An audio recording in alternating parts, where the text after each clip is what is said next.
What's up, guys?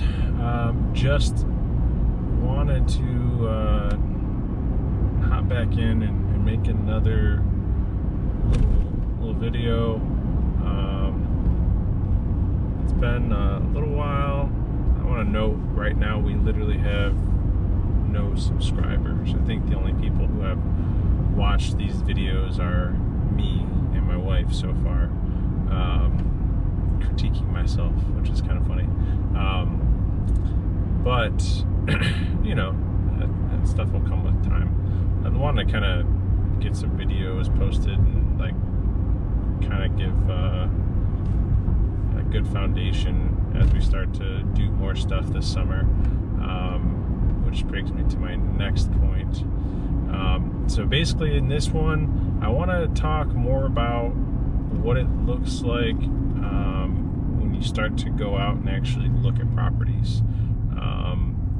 For us, I mean, really, we did a lot of research ahead of time, so we had a good idea of kind of what we wanted, the gives and takes.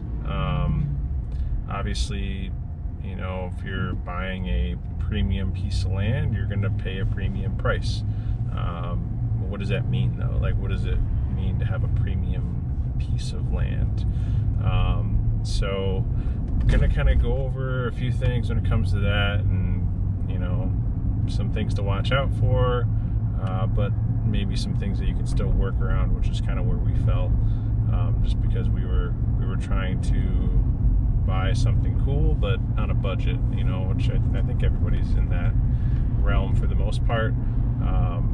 You know, there's not many, I'll say, folks with a normal 9-to-5 that are going to go out and buy a $500,000 piece of property so they can build their mansion on it.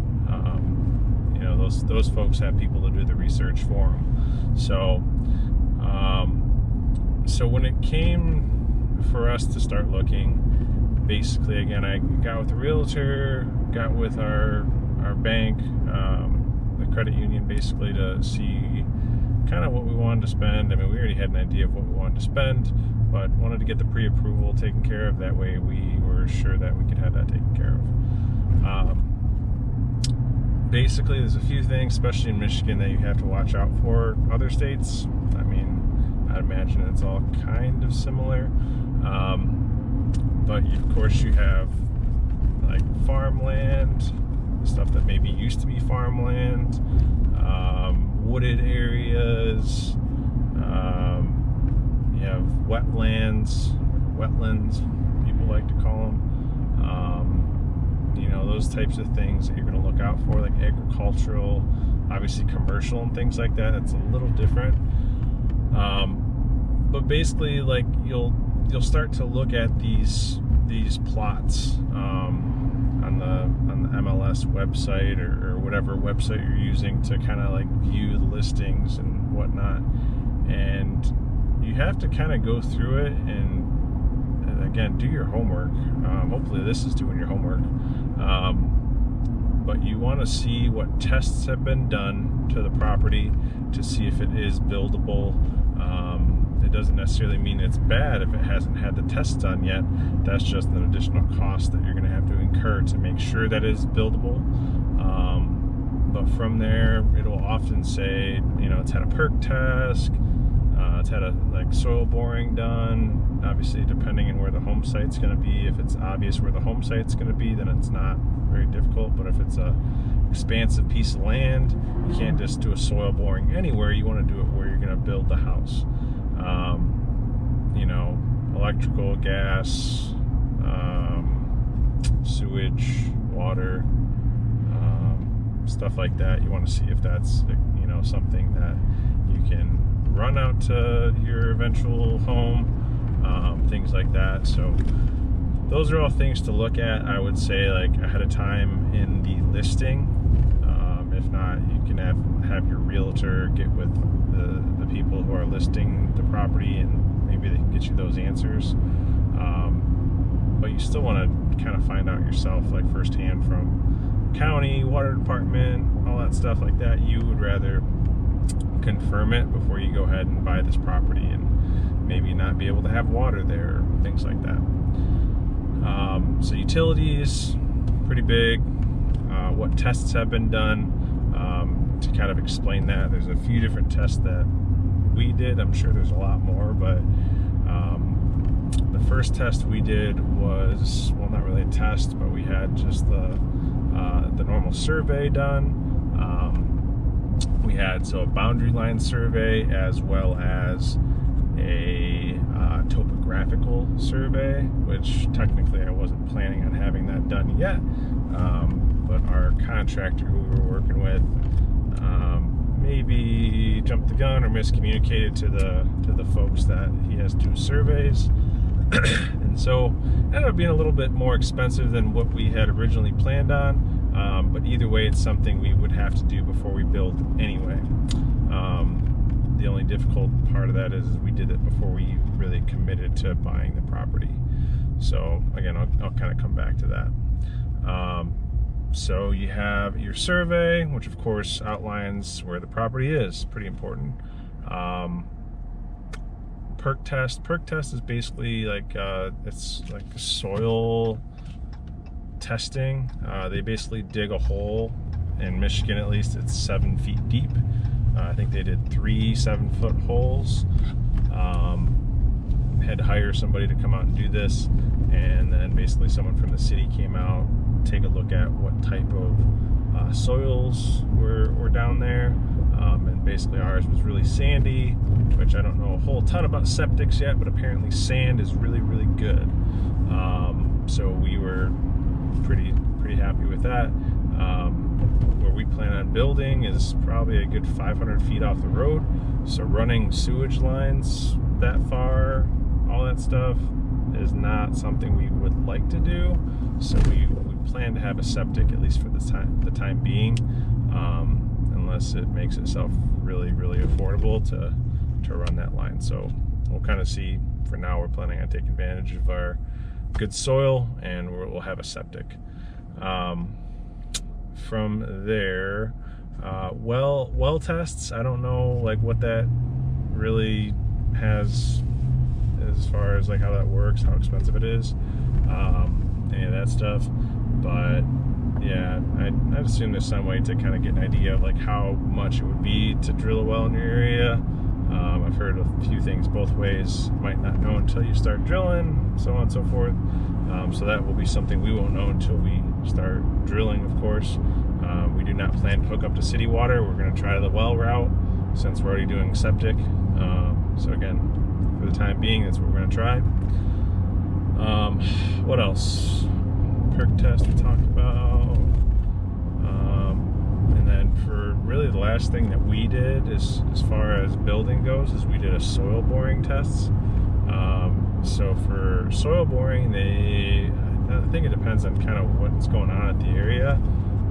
But we did one 25-inch bore, I believe it was. And basically that bore is then sent off to this lab, and they then basically, like, kind of on a chart, they chart out exactly what type of material is at what depth, so on and so forth. So basically,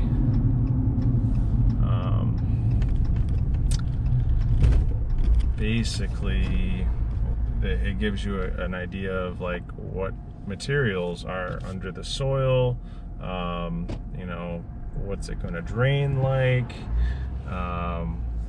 what type of foundation you're going to need, you know, just because, you know, that's a pretty major part of the puzzle is what the foundation is going to look like. Just because if you need, you know, additional support, what does that look like? How much is that going to cost you now? So that's why that's important to kind of make sure that the site is buildable. For us, the part of the land where we plan to build is elevated, or upland, as I kind of hear they like to call it. So that is not so much a worry as far as, you know, buildable factor. We know it's buildable, but with the compaction of the soil, so on and so forth, we need to make sure that we have the appropriate foundation for what we plan to do. So yeah, so that's pretty cool. Those are pretty much the tests that we got. We did the topographic and boundary survey. We did the perk test. We did soil boring. Trying to think of what else. I think that's pretty much it. But just all that, I mean, to kind of give you an idea of what that looks like. This is, again, just to see if the property that you want is even buildable before you even commit to buying. This was in like a 3-month period where we had some time to basically do our tests and whatnot, grace period, where we, you know, basically committed to the purchase contract. They agreed to it. We did do some negotiating within that, but I think they gave us 3 months to basically do all these tests and do our research. So that was pretty cool. Everything came back good. There were really no surprises. The perk test was really good. So the operator with the backhoe, he literally said that's some of the best material that he's seen as far as doing perk tests, which I suppose I'll take that. I'll take anything positive, just because it is kind of a scary process. So I'll take that.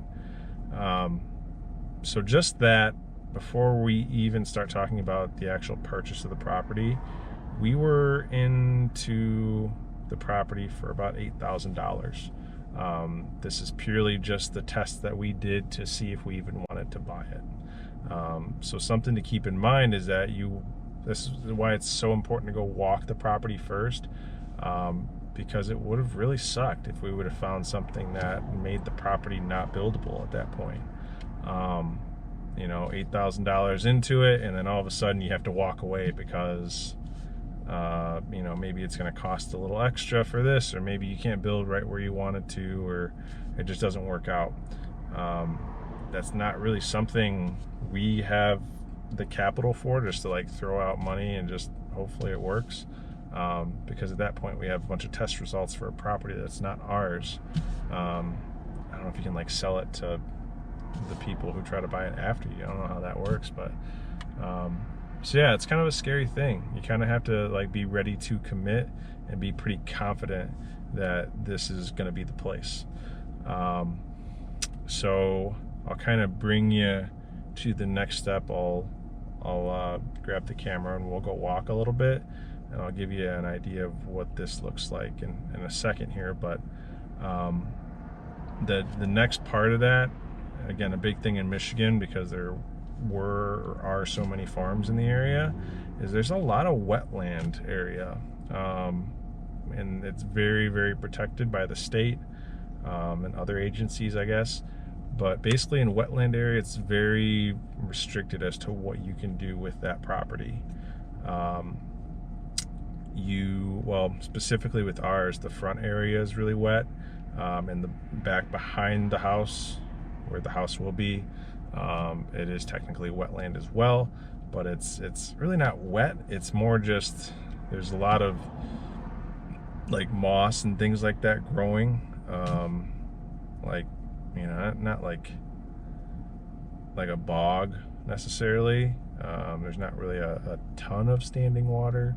There are some spots where there is standing water, but that's why the driveway portion of the property is going to be such a pivotal thing for us. It's going to be a big thing for us building here, and that was a big part of my research that I did over the 3-month span there. So, and that goes for the other properties too that we had looked at. I want to say we had looked at like 2 or 3 properties. The other one specifically that was like beautiful from all the photos, everything like that. It was like perfect spot, really wooded and everything, and, you know, set back off the road.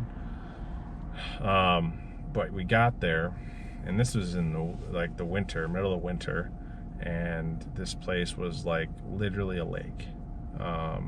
It was literally like a forest with a lake on it. You got maybe 20 or 30 yards back into the woods when you got set back off the road there, and it was literally a lake. Like, it probably would have been knee or waist deep for a good portion of that place, which is pretty obvious at that point. That's not viable. That's not somewhere you could build a house, do all the things we want to do. You know, it was kind of a bummer because it is a really sweet spot.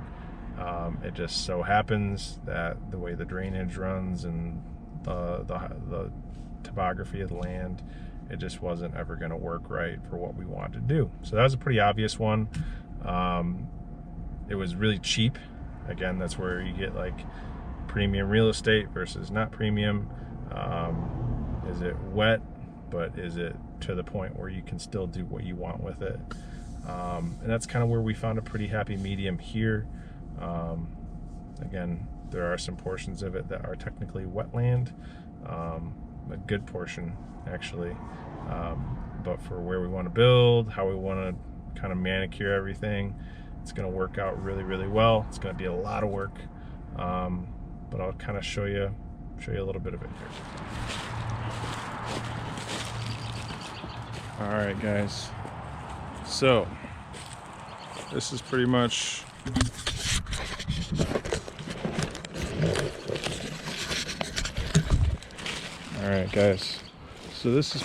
the first reaction of arriving at the property. You can see really muddy. You can see a little standing water. And obviously this is where the previous owner, they attempted to basically start putting in a driveway, and they pretty quickly realized they were kind of in over their head to do it themselves. So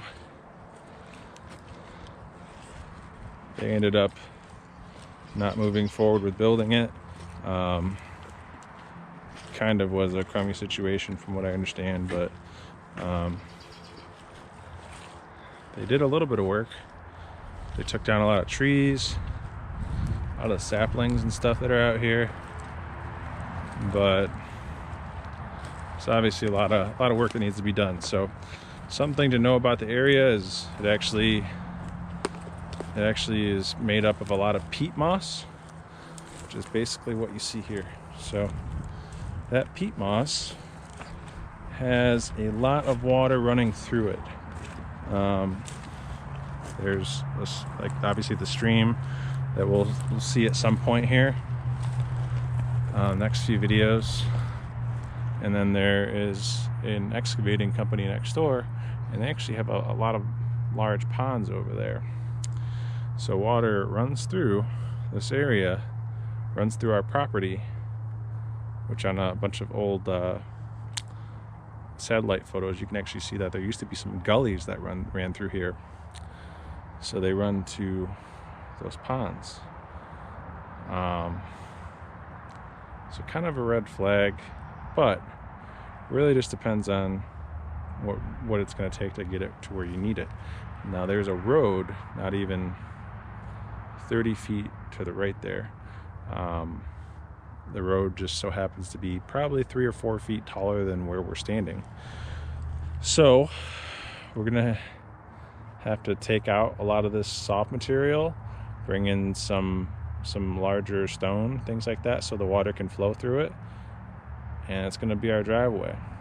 But you can see just walking up to this, it's pretty nasty looking, so really easy to get intimidated. But if you look not far ahead, you can kind of see the vision. So let's go walk back there. So not even probably 50 feet up, you can see that it's a lot drier. This part of the driveway won't be bad, but you know, it's one of those things where my initial thought is like, yeah, it's scary and maybe this is more work than we want to take on, but as long as you can kind of see where the vision is, it's not as bad. So you can kind of see where we've been working a little bit here. Put in a little fire pit so we can start to burn a lot of this stuff, and a lot of stuff. A lot of this wood that had been cut down previously is rotted, so we'll have to figure out how we want to deal with that. But that's pretty much kind of what I wanted to get at there. So again, the wetland thing is a pretty big deal, but you know, once we're able to get the driveway put in, and that part of the area cleared, we're gonna be able to get the truck back here. You know, whatever we want to do, we want to camp back here, and we want to see if it dries out enough over the summer to be able to drive back, which would be really cool. But until then, I mean, we're just going to spend our time cleaning this place up. So the whole point with the wetland deal, though, is it would scare a lot of people away, but I mean, it all is just a matter of doing the homework to make sure you're up to the task, to build on it, to work the land. Jen and I are, you know, we talked about it beforehand. We don't have a choice if we want to do this. Like, we, you know, unless we hit the lottery, we're not able to just hire someone to come out and like clear all this stuff and do all this work that we can do. So we're gonna get some sweat equity and do what we can, and once we're ready to build, hopefully we have this front area pretty tightened up and usable.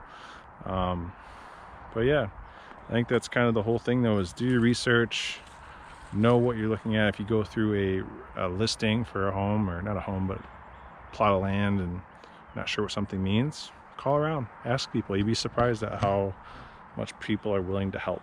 I think that's been the coolest thing so far. We've learned a lot. All the wetland people we've talked to make sure like we're actually going to be allowed to build a driveway, not just be able to build it physically, engineering wise, but be lawfully able to build it, and do it the right way so that we don't disrupt the habitat. So yeah, but that's it, guys. I want to keep this one pretty simple. This part, like I said, things to look at when you are going to buy and you're, you know, planning on building or anything like that. Know what you're buying, go walk the property, know what it all looks like. That way you can be prepared for what work needs to be done, what money needs to be spent. So that's going to be it. Appreciate you guys. We'll talk to you soon in the next one. Thanks.